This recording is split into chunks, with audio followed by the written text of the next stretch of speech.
If this is not a perfect destination, then what is? This thing is called differently in different parts of Romania. Guys, look at this courtyard. Isn't it mind-blowing, guys? How many historic landmarks are here?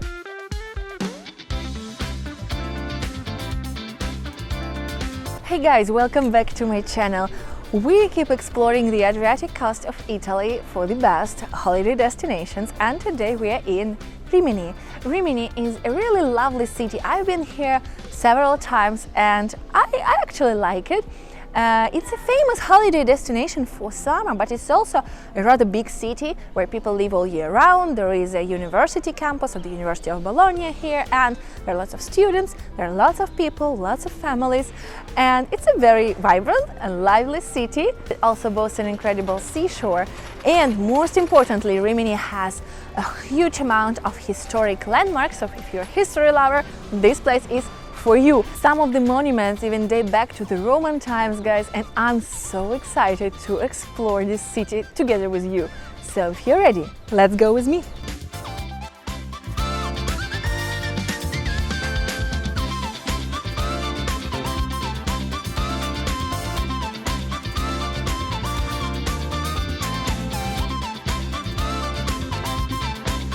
I'll give you the first really cool reason to visit Rimini. As I said at the beginning, there are lots of monuments that date back to Roman times, and this one is probably one of the most important. This column, guys, celebrates a famous historic episode when Caesar, together with his army, crossed the Rubicon River.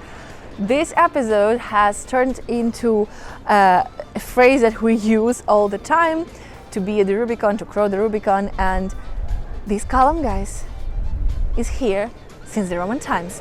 In this piazza of Rimini, one of the central piazzas in Rimini, it used to have the same name. It was called after Julius Caesar. However, after the Second World War, the name of this piazza was turned into the Piazza De Trimarte, which means the Piazza of Three Martyrs, and it was called after the three partisans who were killed by the fascist regime.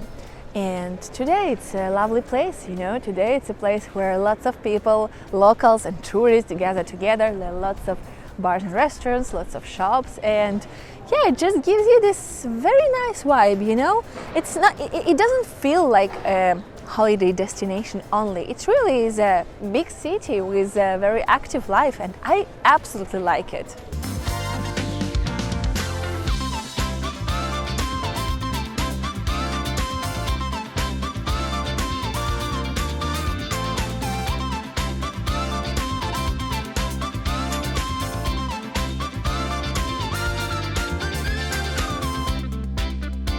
Guys, as I said before, I've been to Rimini several times. However, I've never been here, and I was looking for this place. This place is called Tempio Malatestiano, the Temple of Malatesta. It's called in the name of Sismondo Malatesta, who ordered the construction of this temple.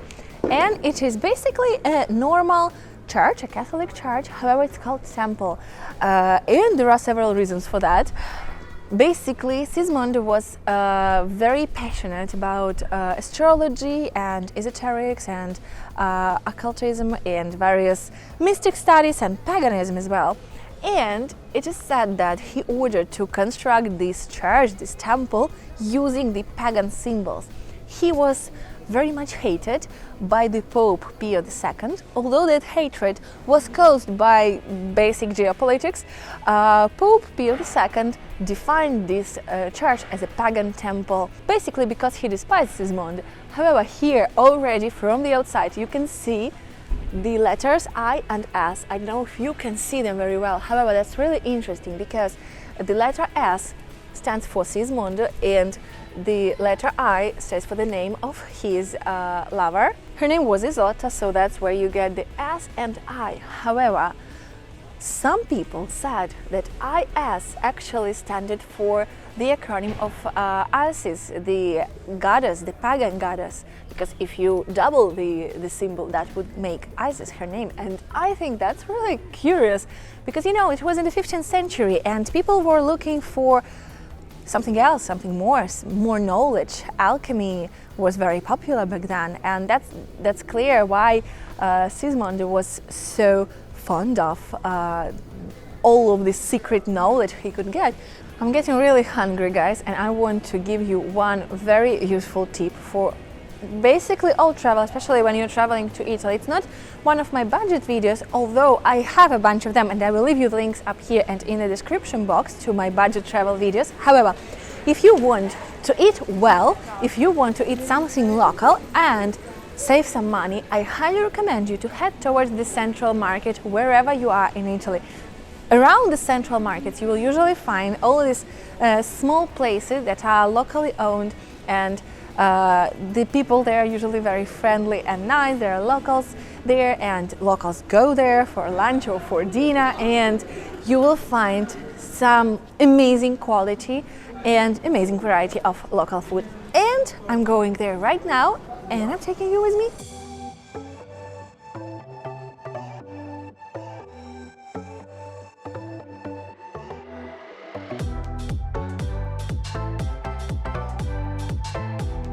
So guys, it's lunchtime, and today I wanted to show you something very typical for this area, for Romagna part of Emilia-Romagna region. And today for lunch I'm having a cassone. The fun thing is that this thing is called differently in different parts of Romagna. It's very typical for Romagna, but it's called differently. Here in Rimini it's called cassone, while if you move towards Ravenna it will be called crescione there, and I think it's really fun. Anyway, it's very typical for this part, and I really like to try it every time I'm in Romagna area, and let's try it here as well. Guys, it's very tasty.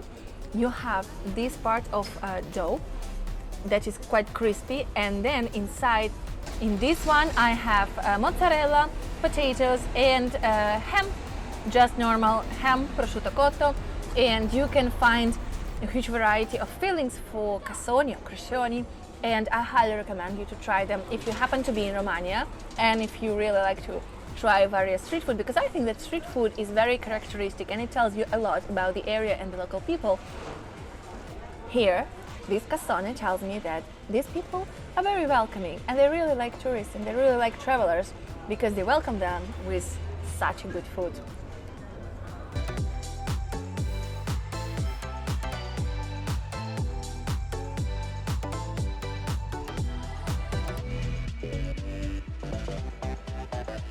Guys, look at this piazza, it's so beautiful.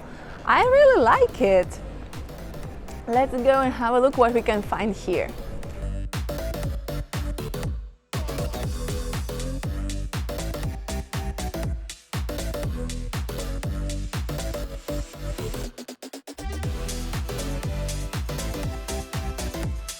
Guys, can you imagine the town hall that is present today in this piazza has been here since the medieval times, and these palaces actually date back to the 13th century.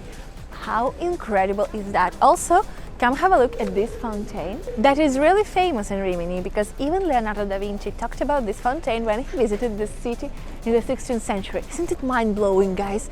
How many historic landmarks are here in one city that is not even that big, but you can basically spend several days here just exploring the historical heritage of the city. I love it.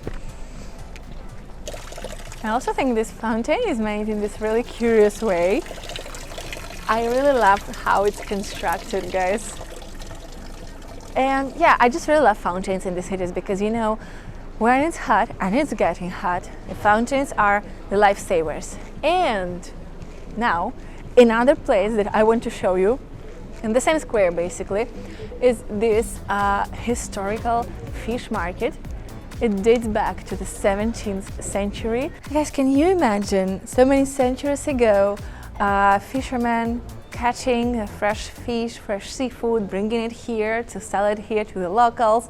And this place, I guess, used to be very lively. Now today it's more of a historic landmark, but there are quite often various art events and cultural events taking place here, and I think that's really fun. Now guys, I think it's time for some dessert, and the weather is so good today. It's so warm and so sunny. On one hand, I'm really happy that the spring is coming. On the other hand, I'm dreading those super hot summer days, especially when we're gonna film in those hot summer days. Anyway, today the weather is perfect, and I feel like going and finding some gelato, which would be almost the first one. Yeah, it will be the second one. Sorry, that will be the second one of this season. So I don't know where I'm gonna go, but I invite you with me.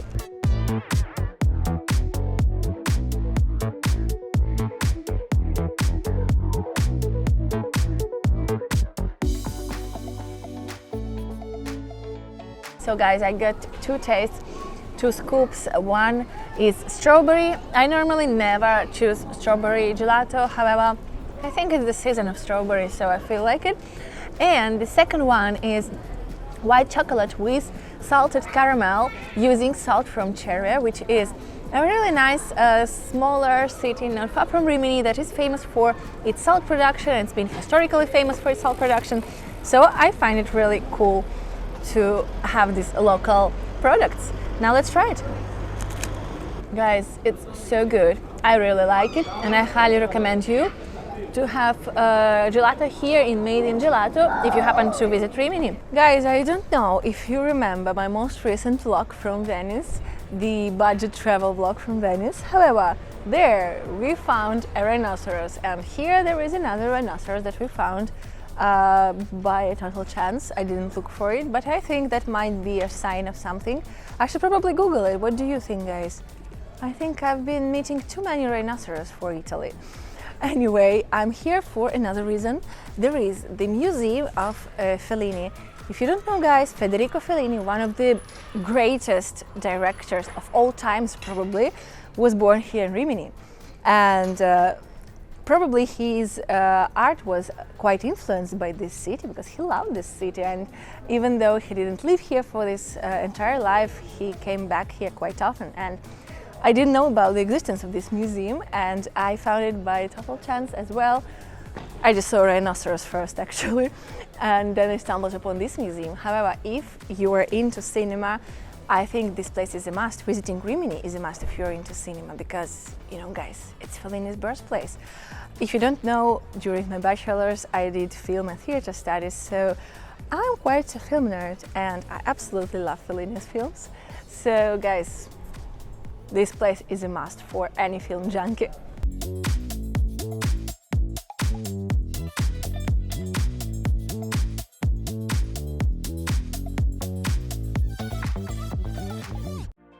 Guys, look at these really cute houses right here. What I love about most Italian cities is that this is just a given. You walk around the city, you just explore under the streets, and then you stumble upon some really cute houses or a really cute street. I love this so much. This is so special, and it happens in the majority of cities that I visit.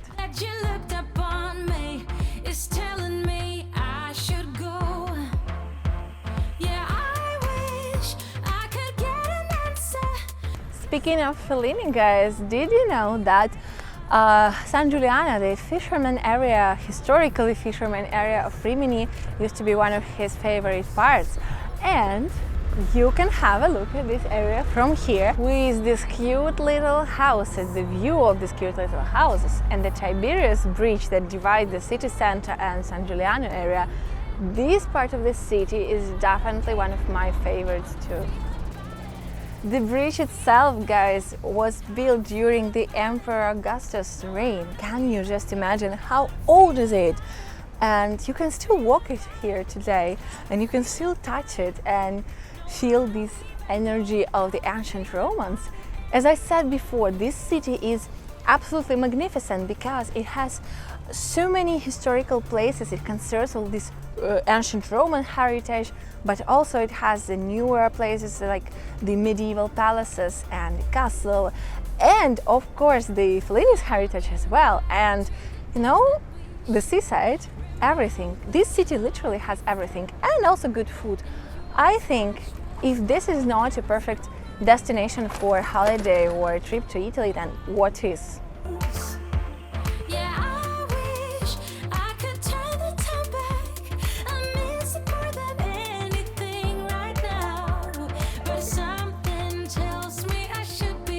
Guys, can you see this arch behind my back? It's the Augustus Arch. It's one of the oldest Roman arches that we can still see today, and it's absolutely amazing. This arch used to be the main gate to enter the city from Via Flaminia, an ancient Roman road leading from Rome to Adriatic coast. It was partly ruined in the 10th century, so you can see that it was kind of rebuilt, restored in the medieval times.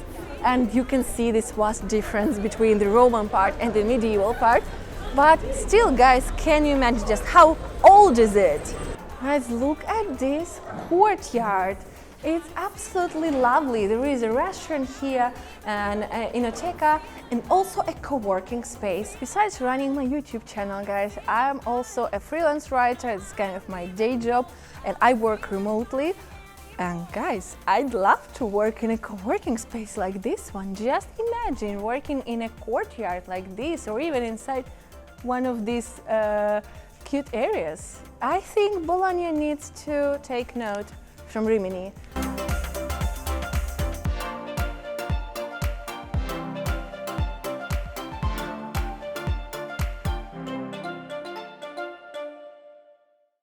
And that's it for today, guys. I hope you enjoyed this vlog from Rimini. I certainly enjoyed this trip and just this day and filming today. If you're new here, I highly recommend you to subscribe and hit the bell button to get the notifications of all the upcoming videos, because I have a lot of new videos planned for you. And also I'd love to come here once again, maybe a bit closer to the opening of the beach season, maybe in May, to explore local beaches. I didn't go there today, and also to have aperitivo somewhere in Rimini, and also to visit other places that I didn't get the chance to visit today, like Fellini's museum and a bunch of other places that I have in store for you for the next videos. So make sure to subscribe if you're new here. And as usual, I invite you to put a thumbs up, comment and share this video with your friends so I can make more videos like this. Thank you guys for being here and enjoy your day.